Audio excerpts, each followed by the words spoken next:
What you're witnessing here are efforts to stop drugs from coming across the U.S.-Mexican border. Almost every car crossing is crossing for a legitimate reason. It's a very small percentage that comes in carrying contraband. But I think when the inspectors pick up on something, their success rate's pretty high. When you saw the dog sit down at the back of the car, that's how that particular dog alerts.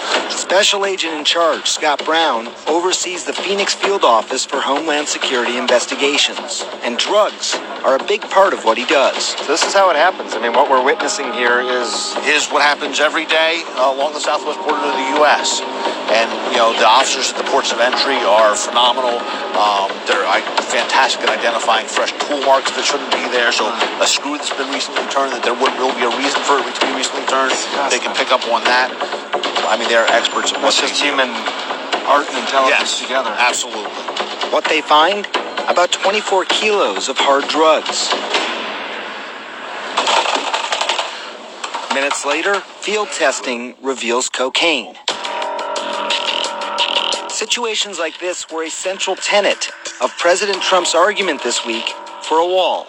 Our southern border is a pipeline for vast quantities of illegal drugs, including meth, heroin, cocaine, and fentanyl.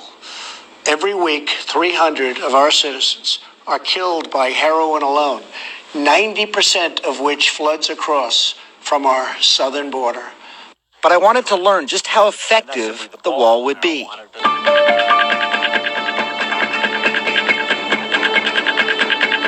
This literally is a physical wall in between two countries that we're looking at here. The vast amount of hard narcotics don't come through at places like this. The vast amount of hard narcotics come through at the ports of entry where we just were. And besides meth, cocaine, heroin, or marijuana, it's fentanyl, which is 50 times stronger than heroin. It's the biggest challenge nowadays.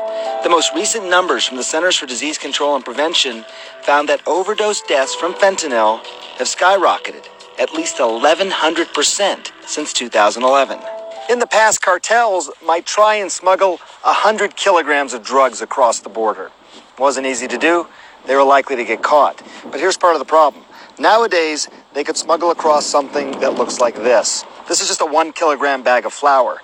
But if this were street fentanyl, it would cost about $8,000 to make, could be turned into 1 million pills, and then sold for $20 to $30 million on the black market. All of that from a small container that looks like this. The vast majority of fentanyl is produced in China. It comes into the U.S. two ways. It comes into Mexico, where it is either pressed into pill form or combined with heroin. The other way it comes in is American consumers buying it direct, oftentimes from vendors out of China. And then it gets mailed in? U.S. mail, which is the most common, a very small quantity of fentanyl, is very hard to detect in the masses of letters that come into the U.S. every day. How effective is a wall at preventing drugs from getting into the United States?